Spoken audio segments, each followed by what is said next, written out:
In the history, colonization is the process in which a foreign power, that's usually an economic and military power, occupies a foreign territory called a colony away from its borders. It does this with a purpose to exploit the country's economic resources and dominate it politically, militarily, and culturally. The colonization of the world began by Europeans at the end of the 15th century. The first colonization began with the arrival of Christopher Columbus under the auspices of the Catholic monarchs in 1492 to the American continent.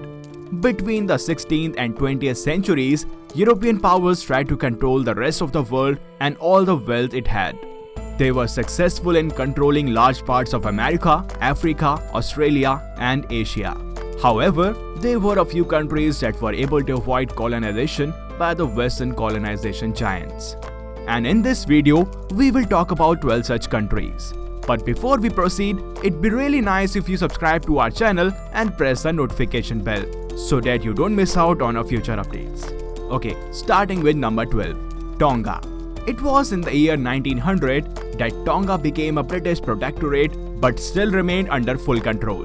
Tonga's royal family and 33 of the noble families were never colonized. Nevertheless, despite the presence of a foreign consul, the Tongan monarchy has always been in place.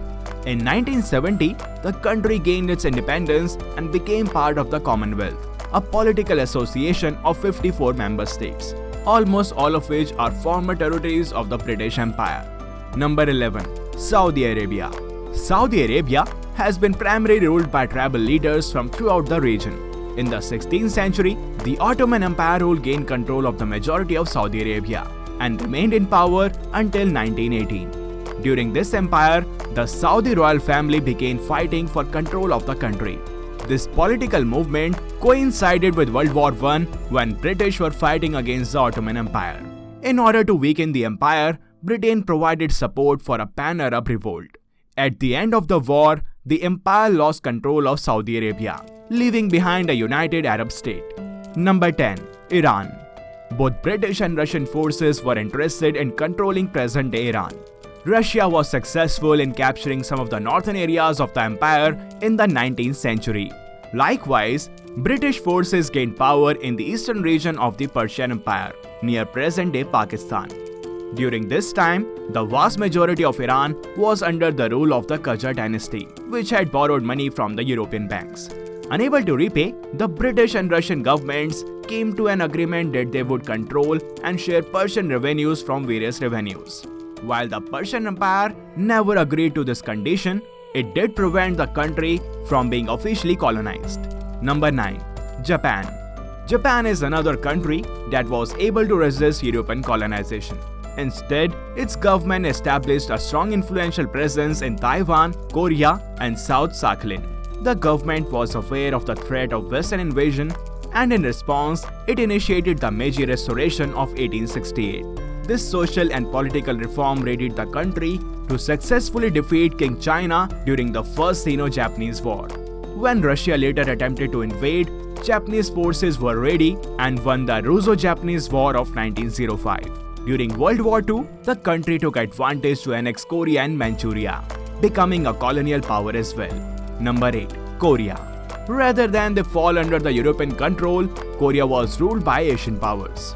It was a tributary state of King China until 1895, when the Japanese government gained control after winning the First Sino-Japanese War.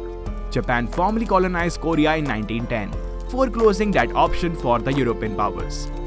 Number 7. Thailand. During the 19th century, present-day Thailand was known as the Kingdom of Siam. The kingdom was located between the French-ruled Indochina, which are present-day Vietnam, Laos, and Cambodia, and British-ruled Burma, which is now called Myanmar. The King of Siam worked to adopt several European customs and became interested in European technology in an attempt to prevent colonization. His diplomatic efforts helped the king influence the British-French relationship in his favor. This prevented the majority of his kingdom from falling under the European rule. Number 6. The Ottoman Empire. The Ottoman Empire was too large, powerful, and complex for any one European power to simply annex it outright.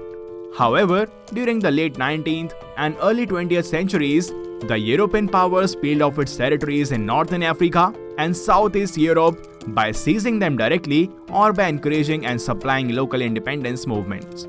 The Ottoman government or Sublime Porte had to borrow money from European banks to finance its operations. When it was unable to repay the money, the banks took control of the Ottoman revenue system and seriously infringed on the port's sovereignty.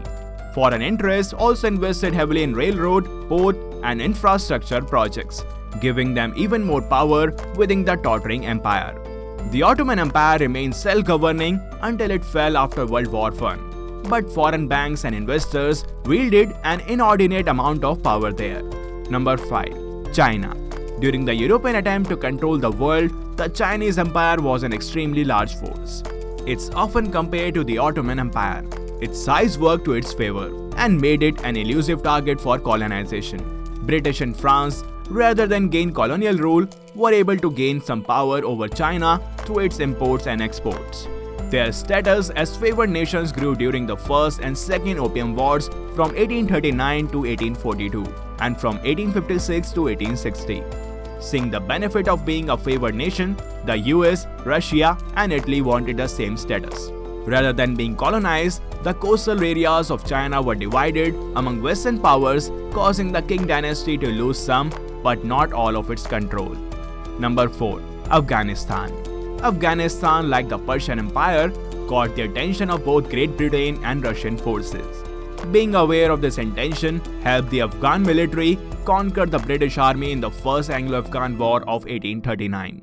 Not so easily deterred, British forces once again attempted to take control of Afghanistan in the Second Anglo-Afghan War, which lasted from 1878 to 1880. During this war, the British were able to negotiate control of the country's foreign relations, while Afghanistan retained domestic control. Number 3. Nepal. Nepali military forces fought in the Anglo-Nepalese War. The British East India Company, however, had larger troops and was able to gain control of approximately 30% of the territory of Nepal. In this case, the geographic features of the country worked to its favor and the mountains impeded British passage. Additionally, the British army was impressed by the military ability of the Gurkha troops and recruited them for the colonial army. The Gurkhas fought so well and the land was so rugged that the British decided to leave Nepal alone as a buffer state for British India. Number 2. Bhutan. Just like Nepal, Bhutan is located in the Himalayan mountain range, which makes it a difficult terrain to invade. From 1772 to 1774, the British military fought and gained control of some insignificant areas of the Kingdom of Bhutan. However, this control gave them some negotiating power. In exchange for removal of British troops, the Kingdom of Bhutan agreed to pay them 5 horses and to give them control of its logging industry.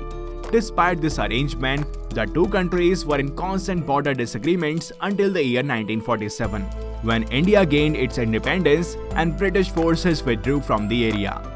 Number 1. Ethiopia. Ethiopia managed to remain uncolonized by Europeans between 1880 and 1914, when European powers competed to invade and colonize the African continent.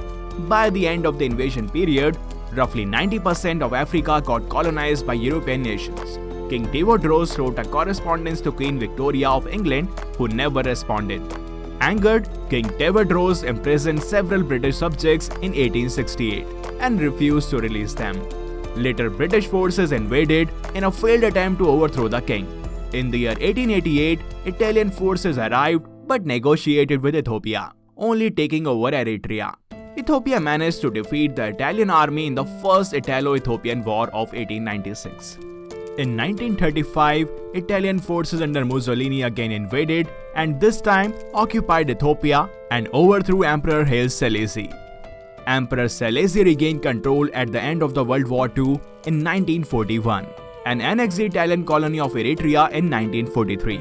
So which of these 12 countries' efforts for avoiding colonization did you find the best? Do let us know in the comment section. Make sure to subscribe to our channel and press the notification bell. That's all in this video and I will see you in the next one.